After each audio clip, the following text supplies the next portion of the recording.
Ladies and gentlemen, I just wanted to make a quick little addendum. This would be addended to the end of the first video on Roy Childs and Ayn Rand, the video. And at the end of that video, I was slightly losing focus. And I mentioned that we don't build nations every day. Nations last for decades, or for centuries even. And I forgot why I was coming up with that, but it's actually a very important point, so I'm going to drive it home now and explain what I had meant by that. Roy Childs is saying he wants competition within society. If somebody decides they can set up a better government or protection agency, they should do so.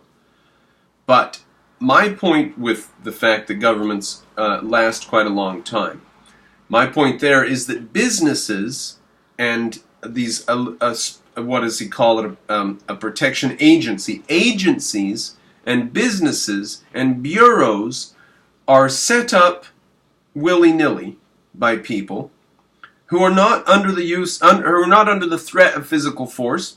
And these agencies and bureaus and companies and corporations are not meant to use physical force. They are neither subject to its use, nor do they practice its use. They are within a protected shell from physical force. Now, once in a while, physical force might be used against them. If so, they call the police. But by and large, physical force is illegal in society. Nobody uses it. So when they start these bureaus or agencies or whatever, they're guaranteed that they can do whatever they like as long as they're not using physical force against other people. These agencies get set up quickly, easily, willy-nilly, then they fall apart quickly, easily, and willy-nilly. Okay? They happen inside of a system where force is illegal. He wants governments to be just like that. He wants us to be able to set up a government willy-nilly. Just a bunch of people get together and say, well, I've got a new government. And he wants so badly for governments to be the same thing as companies and associations and corporations.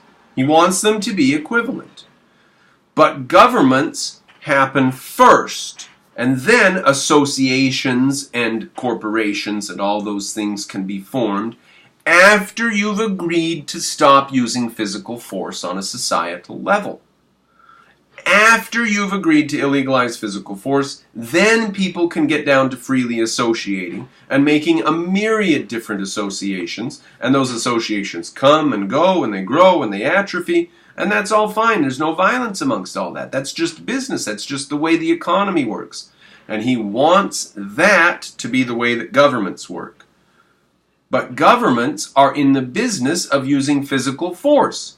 So he's stealing the concept of what happens when you make physical force illegal. He says, look, they've illegalized physical force, and they're going around making businesses and agencies and corporations, and they're helping each other, and they're all being peaceful, and they're doing it economically, and some of them are being more economical than others. But he forgets that very first sentence. Look, they've illegalized physical force. And he thinks he can skip that sentence and say, look, everybody's cooperating. Everybody's being peaceful. Do you know why they're cooperating? Do you know why they're being peaceful? Because the second they step out of line, men with guns come. That's why. Oh, patronize me, pay me for these videos. You're probably sick of my commercials.